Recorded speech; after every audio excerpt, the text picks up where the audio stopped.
کہ اس پر تو رونا آتا ہے، بہت زیادہ رونا چاہیے کہ فلسطینی شہید ہو رہے ہیں، اس پر بھی بہت رونا چاہیے کہ بچے مارے جا رہے ہیں، اس پر بھی بہت رونا چاہیے کہ وہاں خواتین ماری جا رہی ہیں۔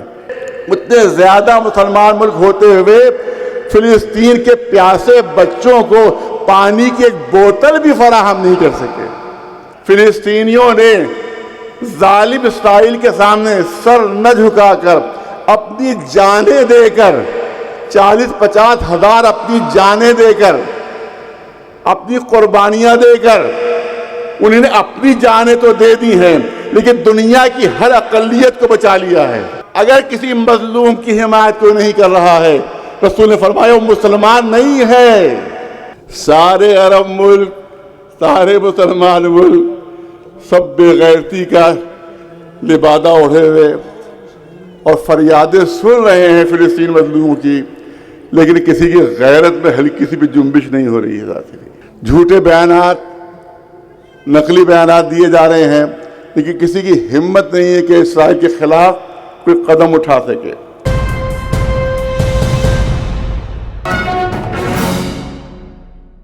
ماشاءاللہ یہاں پہ تمام مسلمان علماء تشریف فرما ہے، یہاں کے اوپر اتنے پڑھے لکھے حضرات تشریف فرما ہے، دانشور حضرات تشریف فرما ہے۔ رسول کا ارشاد سنیں اور خود فیصلہ کریں، خود فیصلہ کریں۔ میں فیصلہ نہیں کروں گا، فیصلہ خود کریں۔ رسول اللہ ارشاد فرما رہے ہیں کہ اگر کسی مسلمان نے کسی من سمع رجلا ینادی یا للمسلمین، اگر کسی مسلمان نے کسی فریاد کرنے والے کی فریاد سن لی، اے مسلمانوں میری مدد کرو۔ کون ارشاد فرما رہا ہے؟ رسول اللہ ارشاد فرما رہے ہیں، جن کے دام کے اوپر ہم اپنی جان قربان کرنے پر آمادہ ہیں۔ ان کا ارشاد ہے کہ اگر کسی مسلمان نے کسی فریاد کرنے والی کی آواز سنی، اس کی فریاد سن لی، یا للمسلمین، یہ عربی کا محاورہ، یا للمسلمین، اے مسلمانوں میری مدد کرو، میں مصیبت میں گرفتار ہوں، مجھے مدد کی ضرورت ہے، مجھے میری مدد کرو۔ اور اگر اس مسلمان نے اس فریاد کرنے والے کی مدد نہیں کی، رسول فرما رہے ہیں وہ میری نگاہ میں مسلمان نہیں ہے۔ اب فیصلہ آپ خود کر لیجئے کہ کون مسلمان ہے اور کون مسلمان نہیں ہے۔ سارے عرب ملک، سارے مسلمان ملک سب بے غیرتی کا لبادہ اڑے ہوئے اور فریادیں سن رہے ہیں فلسطین مظلوموں کی، لیکن کسی کی غیرت میں ہلکی سی بھی جنبش نہیں ہو رہی ہے۔ ذاتی جھوٹے بیانات، نقلی بیانات دیے جا رہے ہیں، لیکن کسی کی ہمت نہیں ہے کہ اسرائیل کے خلاف کوئی قدم اٹھا سکے۔ ایک بہت اچھی بات کہی، ایک ٹی وی چینل کے اوپر ایک عثمانی صاحب تھے، ہمارے پاکستان کے تھے، عثمانی صاحب اس پروگرام کو جو تھے وہ کنڈکٹ کر رہے تھے۔ انہی نے کہا کہ اس پر تو رونا آتا ہے، بہت زیادہ رونا چاہیے کہ فلسطینی شہید ہو رہے ہیں، اس پر بھی بہت رونا چاہیے کہ بچے مارے جا رہے ہیں، اس پر بھی بہت رونا چاہیے کہ وہاں خواتین ماری جا رہی ہیں، فلسطین تباہ ہو رہا ہے، اس سب پر رونا چاہیے، مگر سب سے زیادہ کس بات پر رونا چاہیے؟ سب سے زیادہ کس بات پر آنسو بہانا چاہیے؟ فلسطینیوں کے قتل پر بھی آنسو بہائے جائیں، ان کی شہادتوں پر بھی آنسو بہائے جائیں، ان کے بچے جو شہید ہو رہے ہیں ان پر بھی آنسو بہائے جائیں، بس سب سے زیادہ آنسو کس پر بہائے جائیں کہ اتنے زیادہ مسلمان ملک ہوتے ہوئے فلسطین کے پیاسے بچوں کو پانی کی ایک بوتل بھی فراہم نہیں کر سکے۔ یہ سب سے زیادہ رونے کی بات ہے، سب سے زیادہ رونے کی بات یہ ہے۔ لیکن احساسات ختم ہو چکے ہیں، ذہن مردہ ہو گئے ہیں، سوچے جو ہیں وہ، ضمیر جو ہیں وہ مردہ ہو گئے ہیں۔ آج جو ہے وہ آج بھی سب انہی کا ساتھ دیا جا رہا ہے، تو مردہ ضمیر۔ آپ یاد رکھیں، جملے کو یاد رکھیے گا، اس وقت اگر کسی کی سمجھ میں نہ آئے تو بعد میں وہ سوچے کہ میں نے کیا کہا۔ فلسطینی لوگوں نے اسرائیل کے مقابلے میں سر نہ جھکا کر، بہت توجہ ہو رہا ہے، زیادہ وقت نہیں لینا ہے، فلسطینیوں نے ظالم اسرائیل کے سامنے سر نہ جھکا کر اپنی جانیں دے کر 40-50 ہزار اپنی جانیں دے کر، اپنی قربانیاں دے کر، انہوں نے اپنی جانیں تو دے دی ہیں لیکن دنیا کی ہر اقلیت کو بچا لیا ہے، دنیا کی ہر اقلیت کو بچا لیا ہے۔ اب کوئی بھی ملک اپنی اقلیت پر صرف اس ڈر سے ظلم نہیں کرے گا کہ کہیں فلسطینیوں کی طرح یہ بھی اپنی جان دینے پر آمادہ نہ ہو جائے۔ انہوں نے اپنی جانیں دے کر ہماری جانیں بچائی ہیں۔ کاش میری بات پہنچ سکے جو میں کہنا چاہتا ہوں، اپنی جانیں دے کر ہماری جانیں بچا لی ہیں کہ ظالم کے سامنے سر نہیں جھکایا، ظلم کے سامنے سر نہیں جھکایا، شکست قبول نہیں کی، ابھی تک قبول نہیں کر رہے۔ تو یہ بہت بڑا ان کا کارنامہ ہے۔ جہاں عرب ملکوں کی بغیرتی تاریخ میں لکھی جائے گی، وہیں فلسطینیوں کی یہ قربانیاں بھی تاریخ میں ہمیشہ کے لیے درج ہو جائیں گی۔ بس 2-3 جملے عرض کرنا چاہتا ہوں۔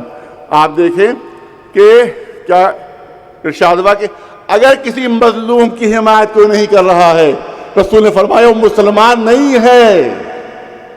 اگر کوئی مظلوم کی حمایت کے لیے نہیں اٹھ رہا ہے وہ مسلمان نہیں ہے۔ اب بتائیے کہ ایران کے اوپر جتنی مصیبتیں آ رہی ہیں کس وجہ سے آ رہی ہیں؟ ایران پر جتنی بھی آفتیں آ رہی ہیں کس وجہ سے آ رہی ہیں؟ جتنی بھی مصیبت، وہاں جاتا ہوں تو آپ دیکھیں وہاں کہ $100 جو ہے وہ شاید 8,000 یا 8,000 کچھ 100 کی قیمت ہے۔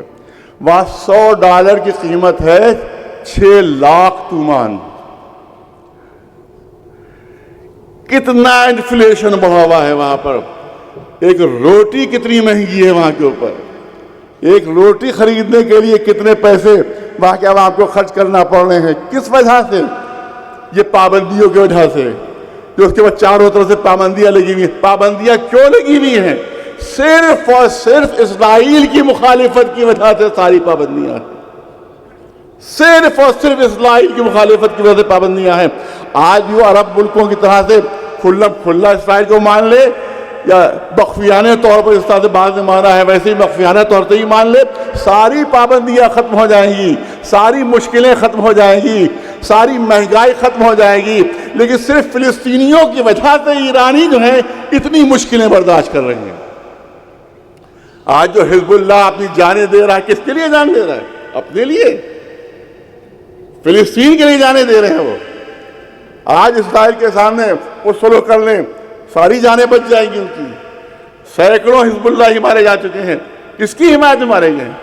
فلسطین کی حمایت میں مارے گئے۔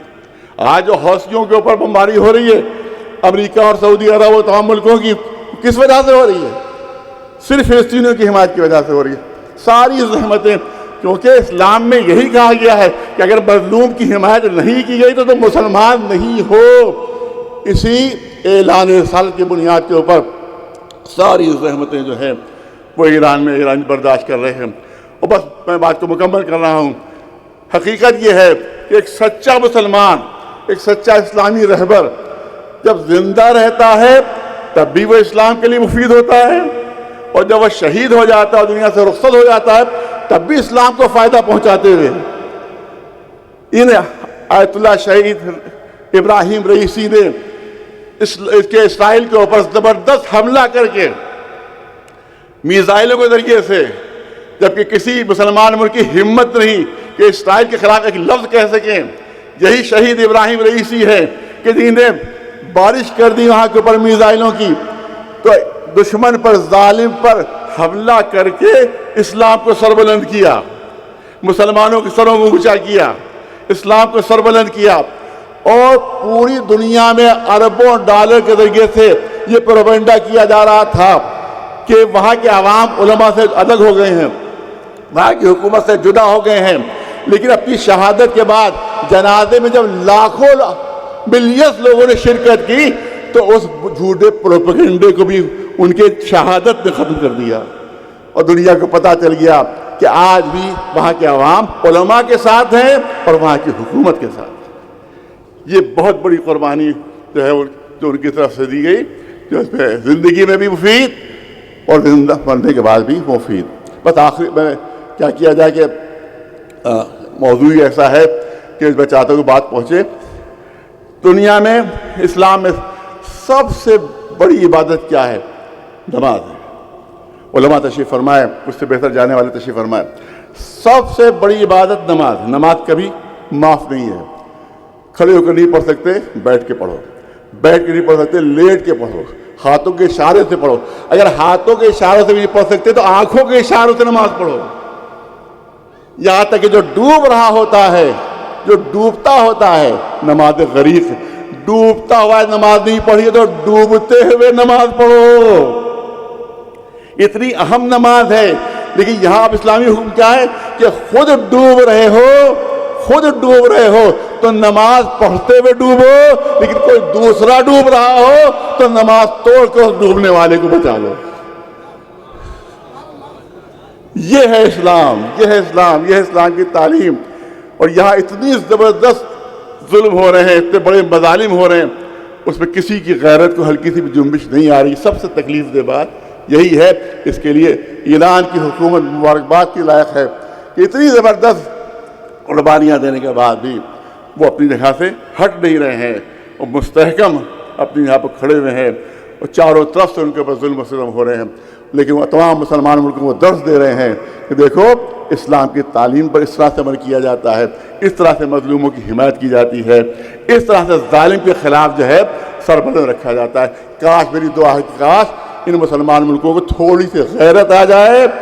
اگر تھوڑی سی بھی غیرت آ جائے گی تو یہ فلسطینی محفوظ ہو جائیں گے، پھر ظالم اسرائیل کو کسی قسم کے ظلم کرنے کی ضرورت نہیں ہوگی۔